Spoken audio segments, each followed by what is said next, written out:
When most of the countries issues travel warnings in wake of coronavirus, Indonesia offers 50% off flight tickets to 10 tourist destinations, willing to pay 72 billion Indonesian rupiah to influencer to boost country tourism despite of the deadly disease.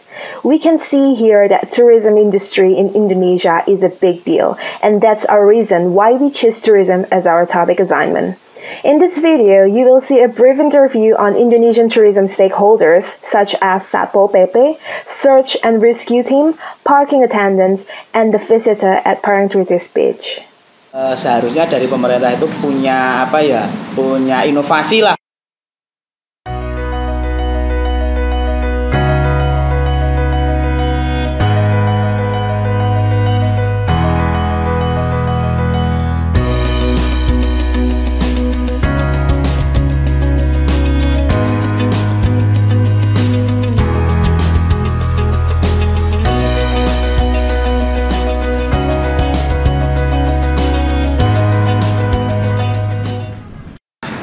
Selamat siang dan salam sejahtera bagi kita semua. Kami dari mahasiswa STB Alia yang mendapatkan tugas kewarganegaraan akan mempersembahkan beberapa pertanyaan yang bertuju kepada tempat lokasi wisata Yogyakarta yaitu Parangtritis.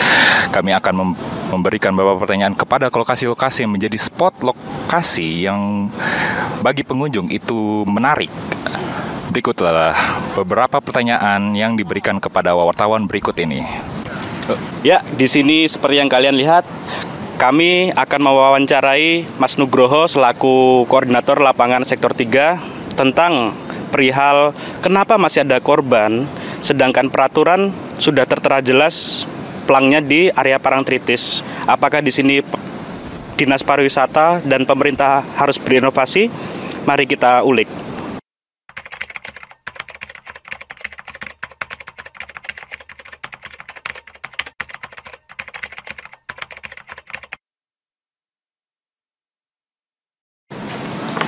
Sebelumnya kami dari kampus STB Alia mau wawancara sebentar seputar berapa sih jumlah tim SAR di Parangtritis? Untuk jumlah SAR yang ada di pantai Parangtritis ini ada 69 personil. Itu mengampu dari pantai Parangtritis sebelah timur sana sampai pantai Depok. Oh gitu. Itu kalau di sini ini kan ada peringatan nggak boleh berenang sembarangan kan Mas? Itu kan ada palungnya gitu kan. Itu pernah ada nggak sih kejadian selama 1 tahun misalnya korban gitu? Kalau 1 tahun kejadian itu hampir Mas tiap minggu ya? Oh, tiap minggu? Iya. Untuk kejadian yang hanyut, tapi kan gitu, berhasil kita selamatkan. Oh, berhasil Ya. diselamatkan. Mayoritas mereka itu yang hanyut pasti di daerah Palu. Padahal di situ juga sudah kita pasang rambu, sudah kita himbau secara langsung, baik petugas yang langsung ke lapangan ataupun kita lewat pengeras suara. Tapi tetap aja ya. Ya, per minggu. Gini Mak, ya bukannya dihitung per minggu, tapi gini. Mayoritas kalau ada laka seperti itu kejadiannya. Tergantung juga keramik dan tidaknya pantai. Samping itu yang namanya pengunjung ke pantai itu pengen mandi tuh Mas. Iya. Nah, ke pantai itu pengennya mandi. Cuman yang mereka tidak ketahui karakteristik yang ada di pantai Parangtritis ini. Namun kita juga sudah selalu menghimbau. Mungkin seharusnya ada ada himbauan yang lebih jelas dari pemerintah daerah. Nah, khususnya itu, dari daerah. Bisa sekitar berapa sih jaraknya, Mas? Maksudnya dari yang jarak boleh berenang sampai ke palungnya itu? Kalau untuk daerah aman itu sebenarnya nggak ada Mas yang aman. Oh, gitu? Sebenarnya nggak ada yang aman. Yang aman itu di kolam renang. Nah, itu jelas aman. Kalau di pantai, paite kudu renang. Paitnya harus renang. Itu bukan di daerah Palung. Karena daerah Palung itu biasanya berjarak kurang lebih selebar 200 meter, minimal 100 meter. Lah, sedangkan di Parangtritis itu kan bentangannya panjang. Yang harus mereka ketahui daerah-daerah yang bukan daerah palung. Nah, itu mungkin kalau pengunjung masih buta akan hal itu, daerah tersebut. Makanya seharusnya dari pemerintah itu punya punya inovasi lah untuk memberitahu kepada pengunjung di Parangtritis itu banyak daerah palungnya. Karakteristiknya seperti apa dijelaskan, mungkin bisa saja lewat tiket masuk itu yang ada di DPR. Nah, itu mungkin bisa dibuat agak besar terus dikasih gambar, ini loh palung seperti ini. Iya, begitu. Nah, itu kan biar pengunjung lebih tahu. Selain dari tim SAR juga ada. Ya, harusnya dari pemerintah juga harus dinas terkait lah. Iya. Saya kira itu aja. Cukup. Oke. Permisi Pak, sebelumnya saya mahasiswi dari STB Alia, ingin mewawancarai Bapak selaku penjaga parkir di sini. Yang pertama saya ingin menanyakan kira-kira kisaran berapa pengunjung yang datang ke sini untuk parkir di sini itu berapa ya Pak? Untuk motor sendiri, kalau hari-hari biasa itu biasanya antara 30 sampai 50 motor. Tapi kalau hari-hari libur atau hari Sabtu sama Minggu itu bisa lebih, antara 100 sampai 200-an motor. Begitu. Yang kedua, kan di sini itu parkiran resmi ya Pak? Iya. Nah, berarti parkiran di sini tuh di bawah naungan Dinas Pariwisata? Ya betul, ini dari semua pihak pengelola parkir, semuanya rata-rata tarif parkir sama. Kecuali biasanya ada yang melenceng itu yang di rumah-rumah penduduk ya. Kalau rumah-rumah penduduk biasanya kan masuk di dalam rumah, berarti kan tarif mereka kadang berbeda. Lalu kalau yang kan biasanya di depan itu ada ya Pak yang suka nyetopin parkir itu apakah resmi juga atau gimana ya Pak? Ya biasanya kalau yang di luar itu ada yang resmi juga ada yang ilegal juga, ada yang di luar dari dinas ya. Itu biasanya dari milik perseorangan, bukan milik dari pengelola pemerintah. Terus tanggapan Bapak gimana ya untuk yang membuka parkir yang nggak resmi itu gimana ya? Apa tetap dibiarin aja apa lebih baik yang resmi aja gitu biar lebih aman? Yang penting gimana ya? Itu kan semua juga untuk sama-sama untuk cari nafkah ya. Yang penting semua aman, bisa jaga. Terus untuk tarif ya tidak melebihi standar, itu aja dah bagus, gak apa-apa. Terima kasih atas waktunya ya Pak, maaf mengganggu. Sama-sama. Ya, di sini kembali lagi bersama kami. Kami sekarang berada di depan pos Satpol PP Kabupaten Bantul. Di sini kami akan melakukan wawancara terhadap Pak Tos selaku anggota dari Satpol PP. Oke, mari ikutin kami. See you.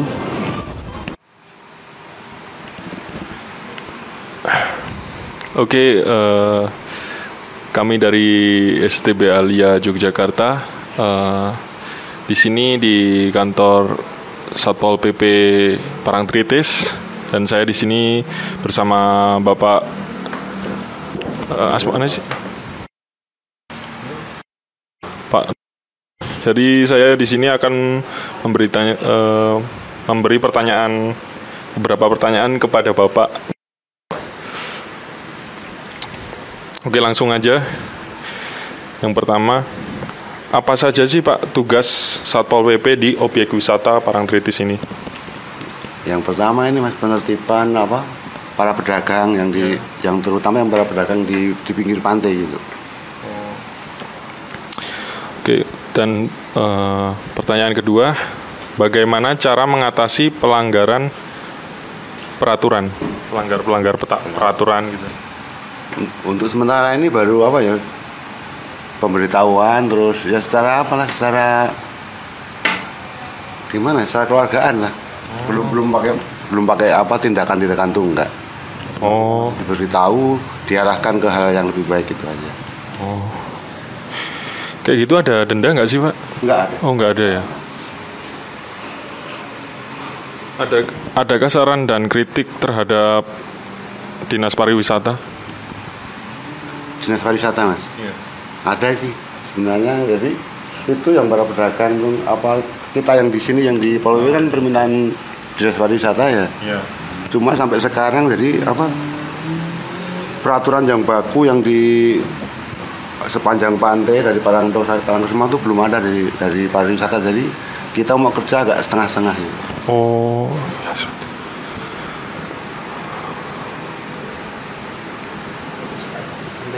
apa ya, Pak? Aku yang ngomong tapi praktikal. Kalau kayak ETV yang di sini tuh apakah resmi atau gimana? Oh iya. Kalau kayak objek kayak apa jasa-jasa wisata permainan seperti ATV atau jeep gitu, itu resmi nggak sih Pak? Kalau itu izinnya dulu ke Pemda Kabupaten dulu. Oh. Jadi setengahnya resmi lah. Oh. Izin ke kabupaten. Tapi ada nggak sih Pak kayak menemukan pedagang-pedagang yang nggak izin atau gimana gitu, kayak di sini tahu-tahu berdiri sendiri nggak izin sama Bapak? Kalau pedagang memang nggak perlu izin Pak. Oh, nggak perlu izin. Sepanjang sama lingkungan itu nggak mengganggu sih, nggak apa-apa. Oh, nggak apa-apa. Berarti nggak perlu izin kayak pembayaran gitu? Enggak. Oh, enggak ya. Oke. Apa lagi? Biasanya pelanggarannya apa sih? Oh iya Pak, biasanya pelanggarannya apa sih Pak? Pelanggaran dari siapa? Dari pedagang? Iya, dari Nah, biasanya tuh apa?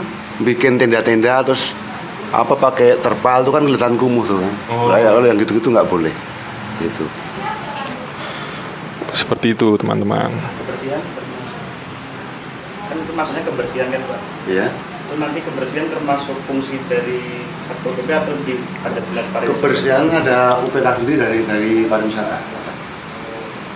Tiap pagi kan disapu dibersihin sama pihak pariwisata atau UPK sendiri ada.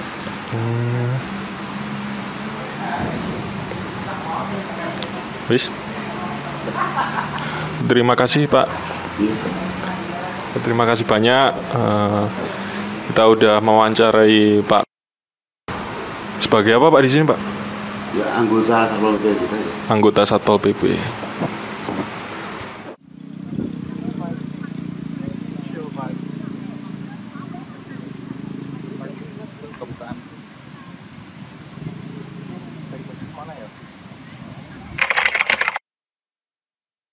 Aku tuh sebagai yang nanyain narasumber, kayak teman-teman di sini sama sih.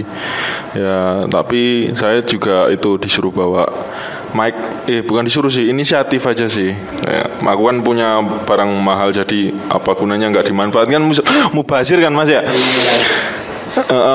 Jadi kan karena di pantai kan suara angin juga kenceng, jadi nggak mungkin pakai kayak earphone biasa kan, tetap kita membersihinnya susah. Jadi biar audionya kan tetap jelas, biar teman-teman di sini semua yang nonton nih di kelas nih, ya kan, biar jelas suaranya.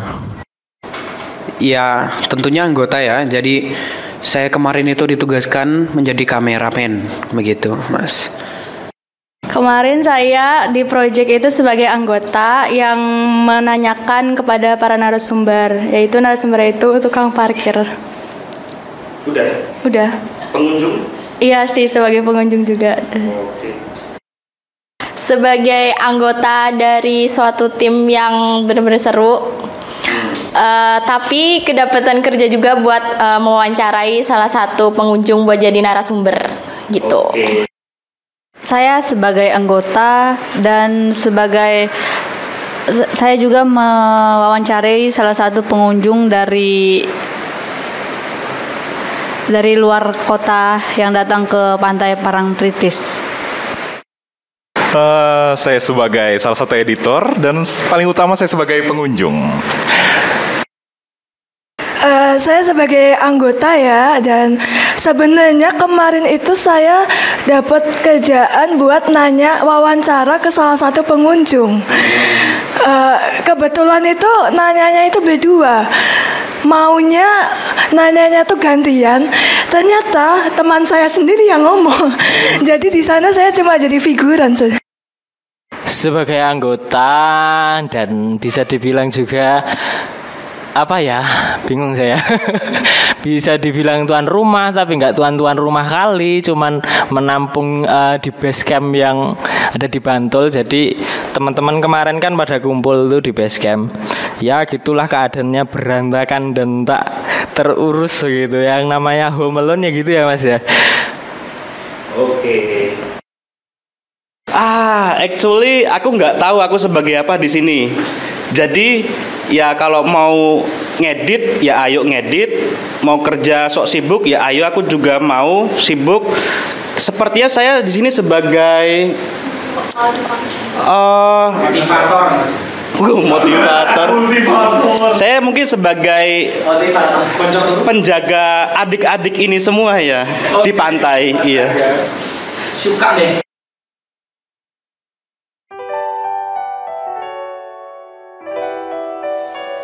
So that's the end of the video. We hope that you enjoy it and gain new perspective on Indonesian tourism.